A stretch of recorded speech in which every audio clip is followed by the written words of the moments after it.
कुछ चीजें दलगत राजनीति से ऊपर होती हैं और महिलाओं का सशक्तिकरण और भागीदारी मुझे लगा था उसमें से एक है। मैं आज इस देश की एक महिला होने के नाते बोलना चाहती हूँ। एक वो महिला जो नौकरी करती थी और फिर लगा कि सार्वजनिक जीवन में बदलाव का सबसे सशक्त माध्यम है राजनीति से जुड़ जाना। ऐसा इस देश की बहुत सारी महिलाओं को लगता है। एक आधी आबादी है जिसको ये लगता है कि उनका प्रतिनिधित्व होना चाहिए, उनको आरक्षण मिलना चाहिए। तो जब मोदी सरकार ने विमेंस रिजर्वेशन बिल की, महिला आरक्षण की बात की, तो हम प्रफुल्लित हो उठे। हमें लगा चलो जो काम हमने शुरू किया था, जिसकी ओरिजिनल शिल्पकार यूपीए की सरकार श्रीमती सोनिया गांधी थी, हमने राज्यसभा में बिल पारित कराया था, अब वो क्रियान्वित होगा। लेकिन अब पता चला कि मोदी जी की नीति और नियत दोनों में खोट है। आज भी महिला आरक्षण पर किंतु परंतु अपितु से पूरा बिल भरा पड़ा है।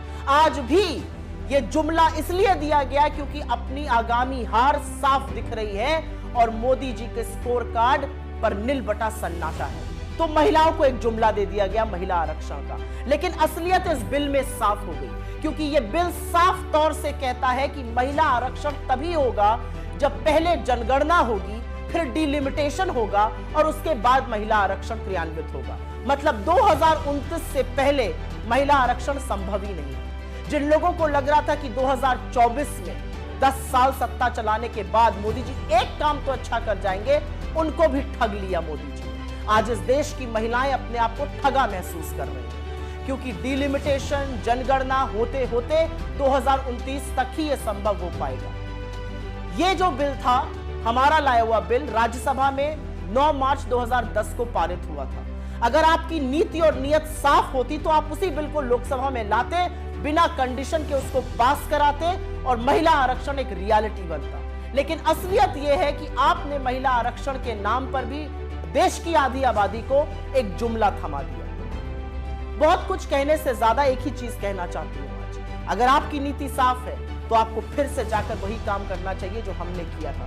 किंतु परंतु अपितु हटाइए, महिलाओं के सशक्तिकरण की बात कीजिए। जो दूरदर्शिता राजीव गांधी जी ने दिखाई, आज उसका परिणाम है कि 30 लाख से ज्यादा निर्वाचित लोकल बॉडी इलेक्शंस में 10 लाख से ऊपर महिलाएं हैं। जो दूरदर्शिता और दृढ़ निश्चय सोनिया जी ने और मनमोहन सिंह जी ने दिखाया था, वो एक बार अगर आप दिखाते तो 2024 के चुनावों में महिलाओं की 1/3 भागीदारी होती। लेकिन अब जो आपने किया है वो एक इवेंट था, वो जुमला था। आपको नए सदन में जाना था, एक बड़ा इवेंट करना था और बड़े इवेंट को करने के बाद निकला क्या? खोदा पहाड़ और निकली चुहिया। खोदा पहाड़ और पता चला 2024 में नहीं, ये तो 2029 में शायद संभव हो पाएगा। अगर आप चाहते तो आप जनगणना 2020 से 23 के बीच में करा सकते थे। सब कुछ हुआ लेकिन जनगणना नहीं हुई। फिर भी आपने जनगणना को और डिलिमिटेशन को एक क्राइटेरिया बनाया। तो देश की महिलाएं आपसे आज सवाल पूछ रही हैं कि अपने जुमलों का शिकार आपने इस देश की आधी आबादी को भी बना दिया। जुमलों की बुनियाद पर टिकी मोदी सरकार ने आज लोकसभा में चुनाव से पहले फिर एक बार जुमला फेंका है।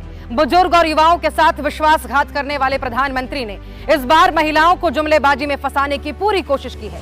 चुनाव से ठीक पहले मोदी जिस महिला आरक्षण बिल को लोकसभा में पेश कर वाहवाही लूटना चाहते थे, दरअसल वो इतनी आसानी से लागू नहीं होने वाला।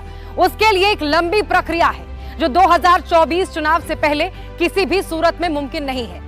यानी इस वक्त महिला आरक्षण बिल को लोकसभा में पेश करना मोदी जी का महज एक जुमला है, इवेंट बाजी है। महिला आरक्षण बिल में तकनीकी पेच है, मैं आपको समझाती हूँ। यह बिल आज पेश जरूर हुआ है, लेकिन हमारे देश की महिलाओं को इसका फायदा जल्द मिलने वाला नहीं है। ऐसा क्यों?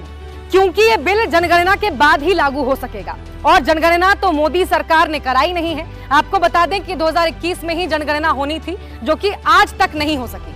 आगे ये जनगणना कब होगी, इसको लेकर भी कोई जानकारी नहीं है। खबरों की माने तो कहीं 2027 तो कहीं 2028 में जनगणना कराई जाने की बात कही जा रही है।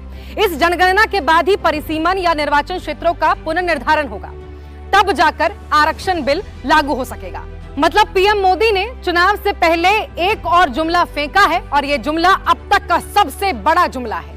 मोदी सरकार ने हमारे देश की महिलाओं के साथ विश्वासघात किया है, उनकी उम्मीदों को तोड़ा है। आप खुद देख लीजिए, चुनाव जीतने के लिए बीजेपी, पीएम मोदी किस हद तक गिर सकते हैं। जिस बिल के पास होने की अभी कहीं से कोई उम्मीद ही नहीं है, उस बिल को लोकसभा में पेश कर मोदी जी देश की महिलाओं और जनता को गुमराह कर रहे हैं, झूठ बोल रहे हैं, विश्वासघात कर रहे हैं। इसके लिए जनता आपको कभी माफ नहीं करेगी मोदी जी।